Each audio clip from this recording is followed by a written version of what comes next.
Let's start over. Namo tassa bhagavato arahato samma sambuddhassa. Namo tassa bhagavato arahato samma sambuddhassa. Namo tassa bhagavato arahato samma sambuddhassa. Homage to the blessed, noble, and perfectly enlightened one. Homage to the blessed, noble, and perfectly enlightened one. Homage to the blessed, noble, and perfectly enlightened one. So good evening, everyone. Welcome to another Wednesday evening with the Clear Mountain Monastery community, and thank you for your patience. This evening we'll be going through a bit of a deeper dive into this chanting book, which is the chanting book that we use at Clear Mountain when we're chanting together on Sundays, and there's a group of people on our Discord channel who are memorizing many of these chanting chants and chanting them together on a regular basis, the chanting chums, as they call themselves. It's also the book which was originally put out. This new version is copyright 2015 by Amaravati Publications, typeset by our friend Ajahn Gambhiro, a really beautiful book, and one which is really the beating heart of our various different monasteries. It's forms the what we chant in the mornings and the evenings every single day, basically, whether we're in a group or by ourselves. And thus, it really becomes imprinted on our hearts. And I thought if we have time, I might go a bit into just how to approach the chanting book as a whole. And for people who are online, you can go, there's a link in the description to where you can see the PDF. But I'll also be doing screen sharing, so you can follow along as you'd like. But more than just trying to give an overview of everything that exists in this book, I thought to go deeply into the Ānāpānassati Sutta. So this is on page 85 of the chanting book, and I feel like it provides a good template for how to approach chanting as practice. So chanting practice as breathing practice as chanting practice, and using this Ānāpānassati Sutta, the discourse on mindfulness of breathing, as a guide for aligning the mind while chanting. It's quite fascinating how well that works. So as usual, people can write questions in the chat, and we'll get to those at about 6:30. And feel free to put those in anytime. And let's just jump right into that discourse. So if you go to the PDF, it has this nice bar over here on the side, and we can go to teachings on mindfulness of breathing.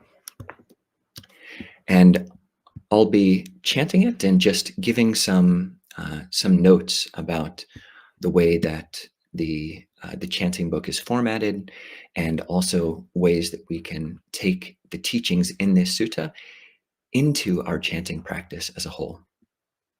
So I would recommend when you're picking up any chanting book to look at the chanting guide. And I won't spend much time on that now unless we have time at the end. But this is a really important just 2 pages to look at, and it exists in most chanting books. It exists in the Dhammayut chanting book of Wat Metta, pretty much any chanting book for people who are coming to Buddhism anew. It will give you insights, or basically instructions, on how to pronounce different letters, like the A with this line over the top. The macron is pronounced about twice as long as the short. So I, I, U, A, O. And then several other important concepts, which you should really spend some time in memorizing. And I won't go into those tonight, just because there are other videos on YouTube where people go into all of the nuances and important nuances of pronouncing Pali. And it's good to get that knowledge in the beginning, so you get good habits from the start. But really, if you're just paying attention, so that's a big part of chanting, is just paying attention to how the people around you are chanting. It's a Ānāpānassati, a recollection of the Sangha, the people around you. How are they chanting? How loud are they chanting? And you don't want to chant so loud that you can't hear the person next to you, or so soft that you can't even hear yourself. So there's some good principles. So I would recommend spending time on this Pali phonetics and pronunciation. But you'll just hopefully pick it up if you just pay attention to what other people are doing. So in this book, each chant starts off with these bracketed phrases. And what that is for the lead chanter. So at our monasteries, we have someone who will read this first line, and that kind of sets the pitch and sets the tone. And then people can follow along after that. So, Andamayang Ānāpānassati Sutta Patang Banamase. And as you'll see here, we've got these up arrows and down arrows. So Pali is not a tonal language, unlike Thai, unlike Chinese. But to pronounce Pali in Thai, just based on the tonal tones of Thai, it's pronounced with tones in when one is chanting, a Thai person is chanting Pali, it comes out tonal. And this Western, or this is called Roman script, when this Roman script is being chanted, when the book was being put together, these arrows were meant to somewhat mirror how it's done in Thailand, because this is from the Ajahn lineage and is based on the Thai pronunciation. So in Thai, it would be like Han Dhammayang Ānāpānassati, and the arrows roughly go with that. So we have here, as in many chanting books, a mix of Pali and English, which is really helpful, because you start to learn the words, which is quite helpful, because then you see the hyperlinked nature of these texts. The Buddha would say one word here, and it would, as we'll see, link up to words which he uses in other discourses. So, Ānāpānassati bhikkhave bhavita bahulikata. Bhikkhus, when mindfulness of breathing is developed and cultivated, Mahabala hoti mahanisamsa, it is of great fruit and great benefit. So, something else I'll be trying to do with this is really, I think we can take any time when it says Ānāpānassati. Sati is mindfulness, Ana is the in-breath, and Apana is the out-breath. So mindfulness of the in-breath and the out-breath. We can take the word chanting as a filler there. So bhikkhus, when mindfulness of chanting is developed and cultivated, or just when chanting is developed and cultivated, it is of great fruit and great benefit. Because really, chanting is just breathing with your mouth open and intoning. So this whole practice of breath meditation really perfectly dovetails. It more than dovetails. It's just perfectly aligned with chanting is aligned with the breath, and you'll see how that works as we go along. Ānāpānassati bhikkhave bhavita bahulikata. When mindfulness of breathing is developed and cultivated, Jataro satipatthane paripureti, it fulfills the four foundations of mindfulness. Again, this is part of that hyperlinked, like Wikipedia-esque nature of the suttas. So here we don't have an asterisk.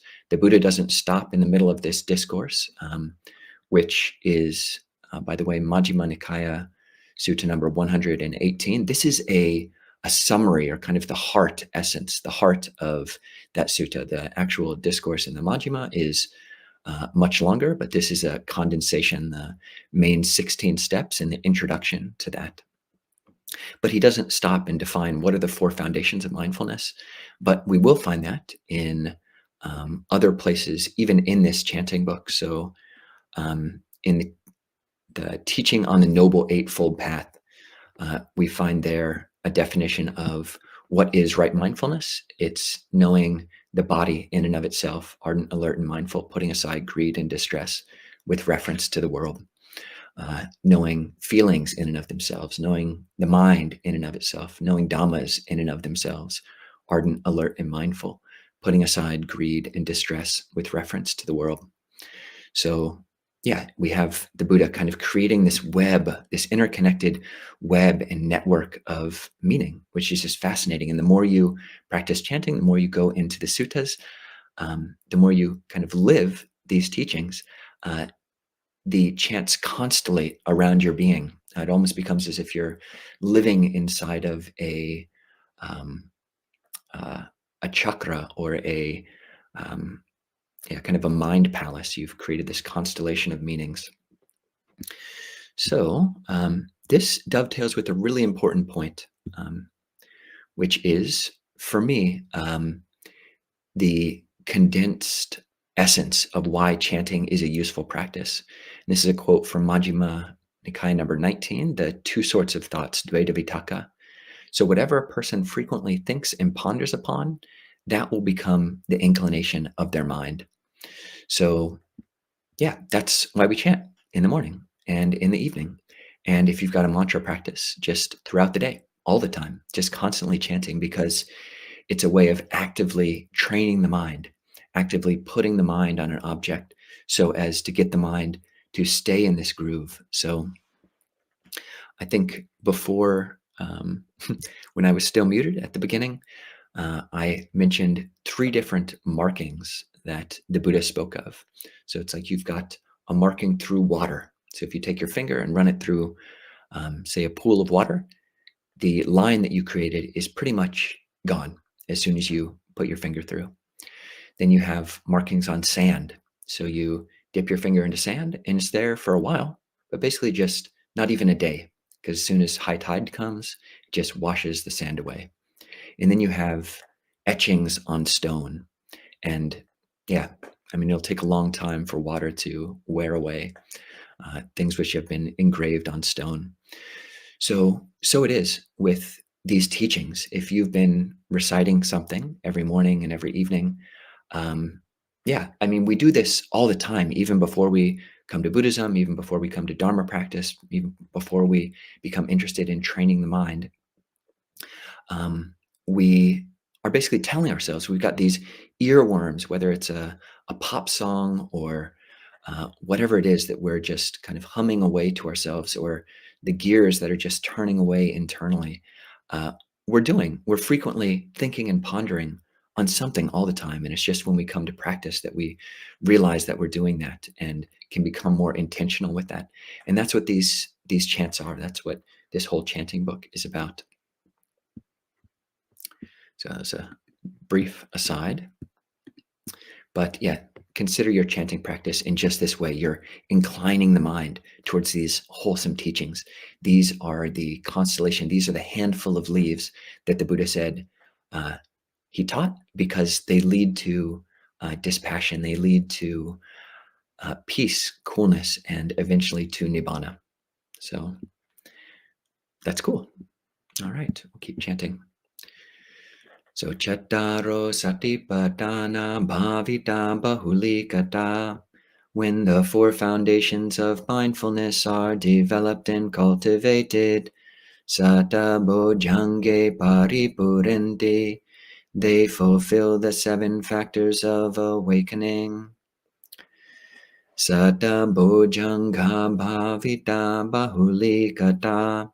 When the 7 factors of awakening are developed and cultivated, Vijja Vimutting Paripurente, they fulfill true knowledge and deliverance. So like the 4 foundations of mindfulness, we're introduced to another constellation of meaning, this other set of teachings which the Buddha spoke about again and again. And that's the 7 factors of awakening. So the 4 foundations of mindfulness can be seen as the superstructure within which the 16 steps, which we'll get to in the next pages, fit into. The first 4 ways of breathing fit into the body. The next 4 go into feelings. The next 4 go into mind. And the next 4 go into dhammas. The 7 factors of awakening are mindfulness, which we can bring to our chanting. Dhamma Vicaya, which is recollection of Dhamma, which is exactly what chanting in its purest form and in its real form is. You've got energy, which we're practicing while we're chanting. It's joy, which we'll see is something that we train in the, I believe it's the 5th step, is breathing in. I will breathe in encouraging joy, encouraging piti. Then you've got tranquility, passaddhi. You've got samadhi, concentration, and upekkha, or equanimity. So those are the 7 factors of awakening, and that's what we can balance in our chanting. If our chanting and our mind is a bit dull, we can highlight the more energetic qualities of investigation and of energy and of joy. And if our chanting is rather our minds are rather anxious and we're feeling a bit flighty and flitty, then we can focus more on the calming qualities, the calming factors of awakening of tranquility and samadhi and equanimity. Katang bhavita japikave ānāpānassati katang bahuli kata. And how bhikkhus is mindfulness of breathing developed and cultivated, mahapala hoti mahanisamsa, so that it is of great fruit and great benefit. Ida bhikkhave bhikkhu, here bhikkhus a bhikkhu, aranyagatowa, gone to the forest, rukamula gatowa, to the foot of a tree, sunyagara gatowa, or to an empty hut. So here we have repetition, which is something which you find a lot in the suttas and a lot in the chanting. That chant we did right at the beginning, the Namo Tassa, I believe it appears in different forms 5 or 6 times in the chanting book. This phrase, mindfulness of breathing when developed and cultivated is of great fruit and great benefit. That's already been repeated once just on the previous page. But again, this is we're making water or making lines in the sand of our mind. We're training the mind to incline in a certain more dhammic direction. And we can chant. We can do this practice of breathing, this practice of chanting with the mouth open, of breathing with the mouth open and vocalizing in a forest, at the foot of a tree, empty hut, or with others, and bringing this quality of an empty mind to our chanting. Nisidati palankanga bujitava, sits down having crossed his legs. Ujung kayang panidaya parimukang sating upatapetava, sets his body erect, having established mindfulness in front of him. So satowa asasati, satowa pasasati, ever mindful he breathes in, mindful he breathes out. So a number of good principles here for chanting. So sitting down, palankang is, it means crossing the legs.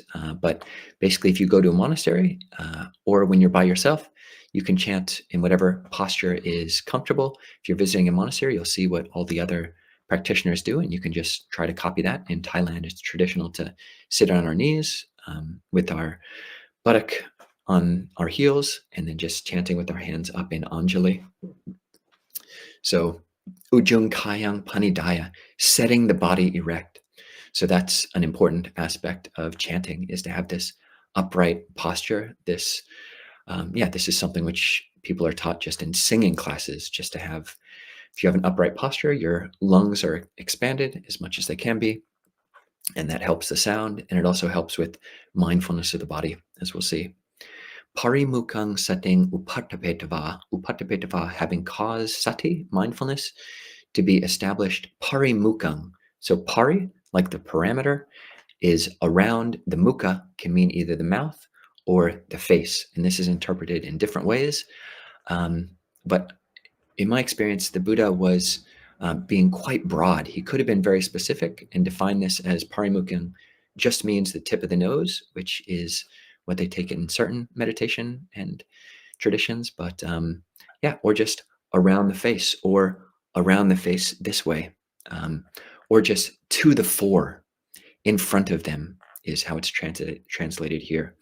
So bringing mindfulness to the front. And again, if you're chanting, you can actually bring mindfulness to the organ of the mouth, to the tongue, which is fascinating, and you'll become more sensitive to the movements of the tongue as you learn Pali more and more, and as you chant more and more. Ever mindful, one breathes in, and mindful, one breathes out. Ever mindful, one chants in and out, chanting in and out. Digang va asa santo, digang asa samiti pajanati. Breathing in long, he knows I breathe in long. Digang va pasa santo, digang pasa samiti pajanati. Breathing out long, he knows I breathe out long. Rasam va asa santo, rasam asa samiti pajanati. Breathing in short, he knows I breathe in short. Rasam va pasa santo, rasam pasa samiti pajanati. Breathing out short, he knows I breathe out short. So this is something you can do as you're chanting. You'll realize that pretty much most of the time you're chanting, it's these long out breaths and then interspersed with short in breaths. So you can be aware of the breath in that way as you're chanting. But actually, I find those are the first two steps. I find the next two steps more helpful for mindfulness of breathing, because it expands the awareness to the whole body. Sabakaya pati sangvedi asasi samiti sikati. He trains thus, I shall breathe in, experiencing the whole body. Sabakaya pati sangvedi pasasi samiti sikati. He trains thus, I shall breathe out, experiencing the whole body. Pasambhayang kaya sankara asasi samiti sikati. He trains thus, I shall breathe in, tranquilizing the bodily formations. Pasambhayang kaya sankara pasasi samiti sikati. He trains thus, I shall breathe out, tranquilizing the bodily formations. So these are the steps 3 and 4 of the 16 steps of breath meditation. And here we're bringing our awareness as we're doing breath meditation, or as we're doing our chanting, to the whole body. And a very useful concept, which Bhante Analayo introduces, is the concept of foregrounding and backgrounding attention. So this is the discourse on mindfulness of breathing. So mindfulness of breathing is always, when we're practicing this way, in the foreground or the background. The first two steps, knowing in breath short or long, out breath short or long, that's foregrounding the breath.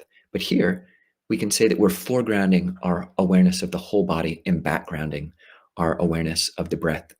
And I feel you can do this with chanting as well.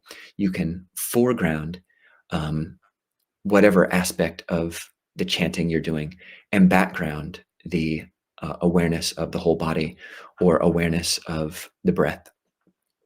So for instance, you can't really give, or it's not usually helpful to give just black and white instructions and think that's going to work for everybody.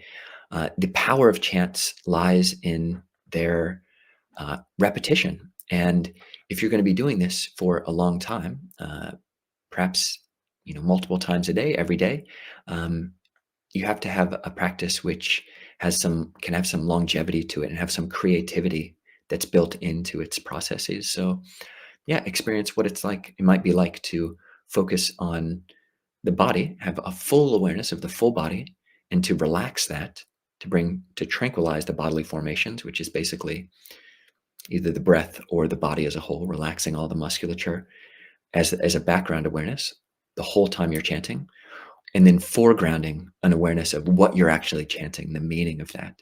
So the meaning, okay, experiencing the whole body. I'm actually thinking about what that is. Whatever one thinks and ponders upon, that will become the inclination of their mind. So there is a place for thinking, even while you're chanting, to some degree. And again, the subtler and simpler we can keep that, the better. But yes, some measure of focusing on the meaning, perhaps foreground it, and then a background awareness of the whole body and tranquilizing that. And time is running out before we go to questions. So I'll just read the next steps in English. So this is steps 5 through 16. So one trains thus, and again, the gender here is not important. When the Buddha was teaching bhikkhunis, he would use she. And again, with these words, it's non-gendered. The verb is non-gendered. So one trains thus, I shall breathe in, I shall breathe out, experiencing rapture or piti. One trains thus, I shall breathe in, I shall breathe out, experiencing pleasure or happiness, sukha. One trains thus, I shall breathe in, I shall breathe out, experiencing the mental formations. One trains thus, I shall breathe in, I shall breathe out, tranquilizing the mental formations. And these chitta sankharas can be thought of as like the cloud formations of the mind. Whereas the next step, one trains thus, I shall breathe in, experiencing the mind, I shall breathe out, experiencing the mind. That's the whole sky. And the mental formations are the clouds. That's my way of practicing with it. So I shall breathe in, I shall breathe out, gladdening the mind. And again, one trains thus. This is an active training. You're turning attention. That quote about whatever one thinks and ponders upon, that will become the inclination.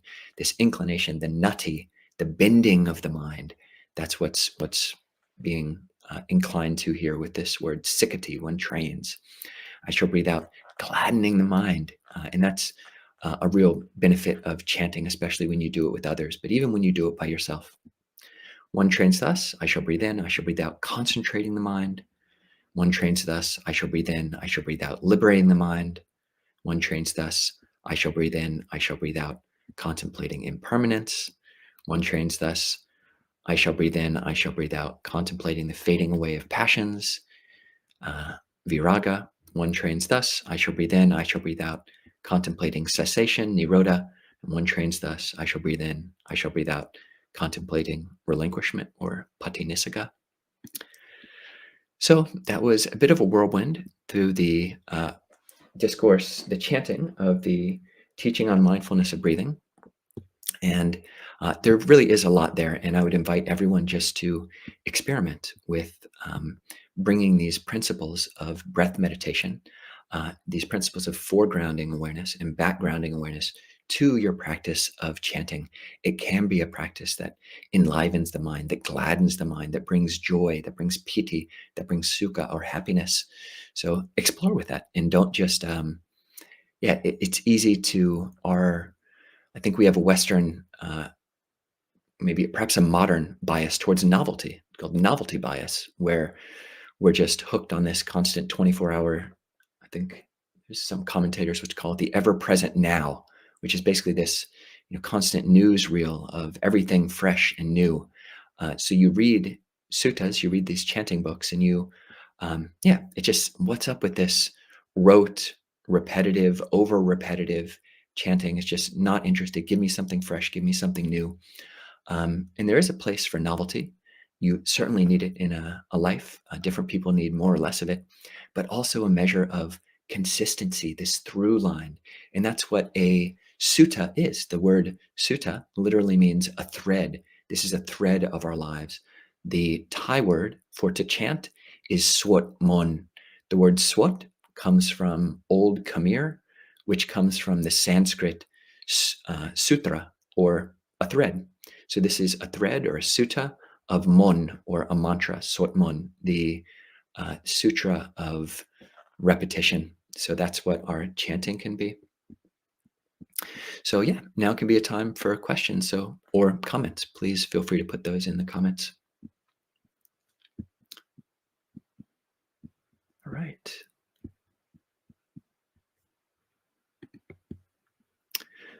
Ajahn, I see on page 138 that the pronunciation of V is softer than the English V near W. Typically pronounce it as a W. Could you show your pronunciation? Thank you. Yes, it's a good point. And va, vandana, vandana, vandana, vandana. So it doesn't have the sharp v. You're not you're pulling your lower lip in vund, or you're pulling it in less vandana, or vadami, vatati. So yeah, and I believe people in Sri Lanka who speak Sinhalese, and people from India, this is just a natural way to pronounce V's. In Thailand, there's just no V sound, so it's pronounced as basically a pure W. So Vata Songsan, the Vata Sangsara, is with just a W. So the Indic way that the Buddha would have been pronouncing it likely is closer to how it's pronounced in Sri Lanka or in northern India, even still today. So yeah, good point. Thank you. All right, Vandana, whose name I just kept saying, which literally means Vandana is like reverencing. So beautiful name. Ajahn pronunciation is very close to the Indian. That's very kind. It's very kind. I in my Pali class, I have intentionally tried to do that, but I personally feel like I have a long way to go. All right. So comment. So the process of rapture, bliss, and joy happens naturally with mindfulness of breathing. That's a very good point. And so rapture is piti. So it depends on what words you're using for the Pali. But you make a good point. Yes, rapture, bliss, and joy are natural processes of mindfulness of breathing. There's another sutta, which I'll bring you to, this is Anguttara Nikaya, book 5, 26.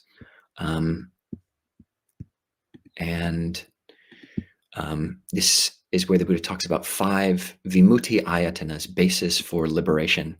And the 5th basis for liberation is concentration. But the first 4 are things related to study or listening. The first one is basically just listening to a teaching. One feels inspired, and that gives rise to joy, or pamoja, being joyful, or having pamoja or pamuda. Rapture or piti arises. When the mind is full of rapture, then the body becomes tranquil. Pasambaya or pasadi, which is another one of the factors of awakening. And the body's tranquil, one feels bliss or sukha. And when one is blissful, the mind becomes immersed in samadhi. Sukhino chittang samadhyati. So sukha leading to samadhi. So that's based on listening. The next vimutti ayatana, basis of liberation, is when one is listening. When teaching, so listening or speaking the Dhamma, you can become inspired with what you're saying, and that will lead to joy or well-being, which leads to piti or joy, which leads to tranquility and samadhi. The next one is reciting. So this is where chanting comes in. When one recites the teaching in detail as they have learned and memorized it, then they become inspired by the meaning in the teaching. And then that leads to well-being, joy, tranquility, sukha, and to samadhi. And the next one is, and then when the person thinks about and considers the teaching in their heart, examining it with the mind as they have learned and memorized it, that can lead to this inspiration in the meaning and etc. So, yeah, it's a good point. These teachings really play very nicely off of each other. The 7 factors of awakening fit beautifully into that cascade of well-being, that well-being cascade, and they fit well into the jhana factors. Piti and sukha are both jhana factors. So, yeah, it's a great point.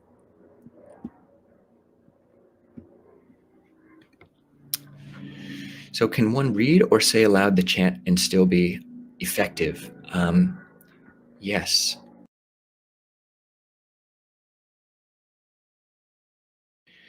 Yeah. So, in a theravada context, the chants, especially in this book, in the way that we chant it in the Western monasteries, um, it's really not seen as like a book of incantations or spells or magic. There are Buddhist traditions that like go heavy and go big into mantras.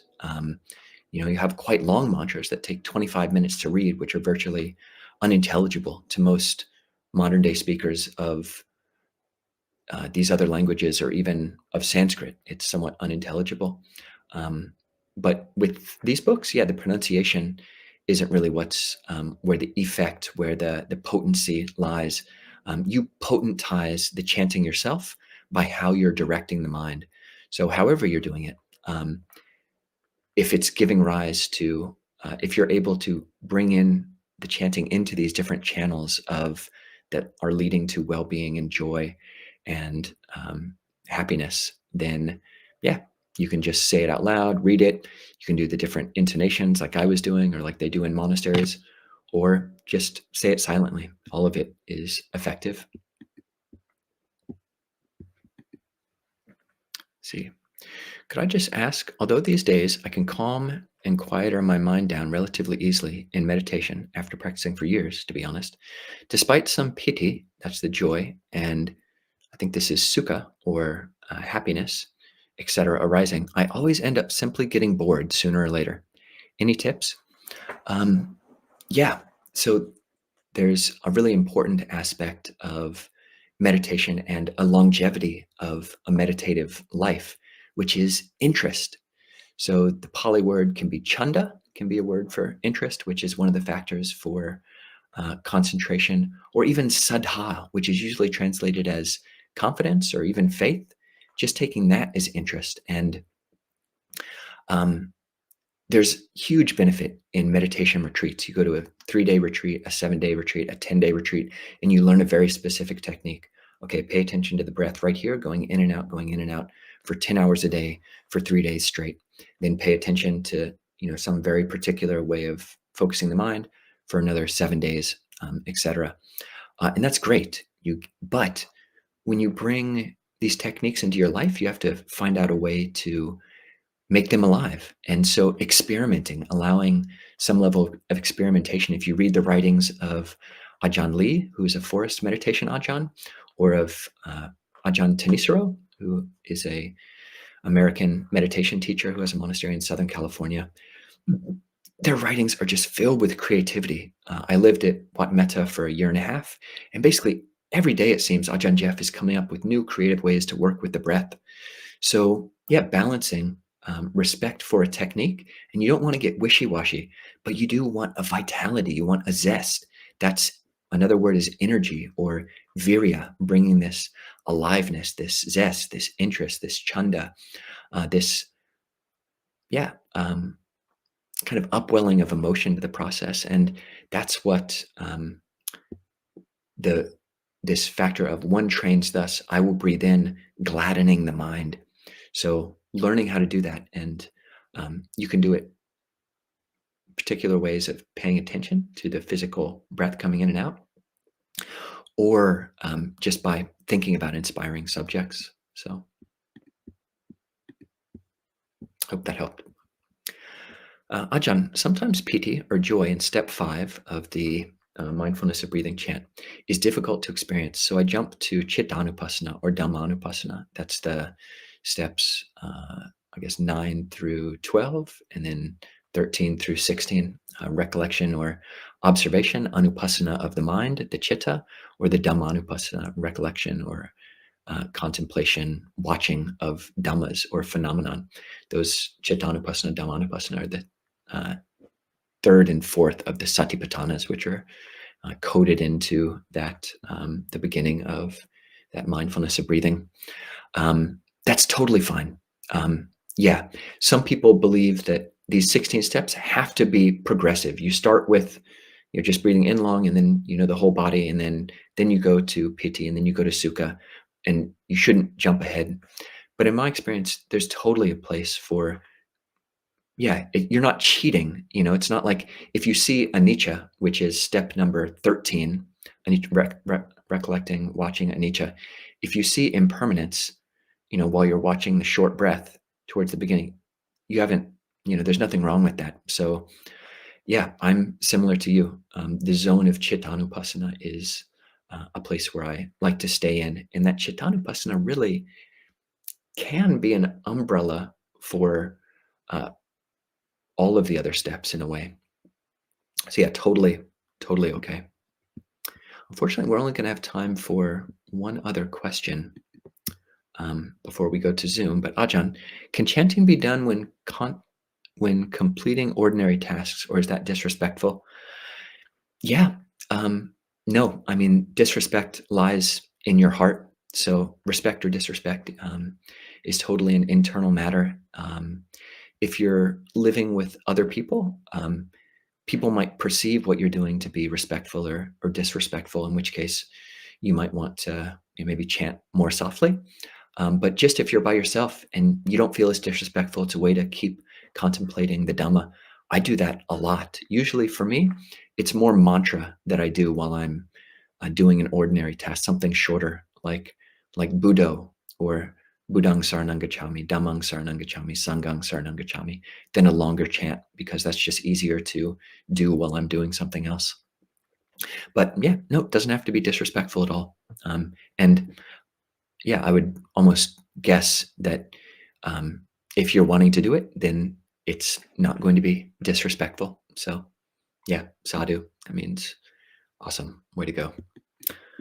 So that's the end of the time here on YouTube, but we will be switching over to our Zoom room, and anyone who's able to can go over there. I'm going to put the link in the chat, and yeah, people can go over there and we'll have a more interactive conversation, which is always really wonderful. Ajahn Nispo is still on retreat for, I believe, 2 more weeks, but he's still going in for alms most days, but always look at the calendar. Some days he doesn't go, but check out the alms calendar, and he will be going to the Saturday teachings as usual, which start at 9:30 at St. Mark's Cathedral in Seattle. So thank you. I wish all of you could have been here with me. I wish we could have all been together.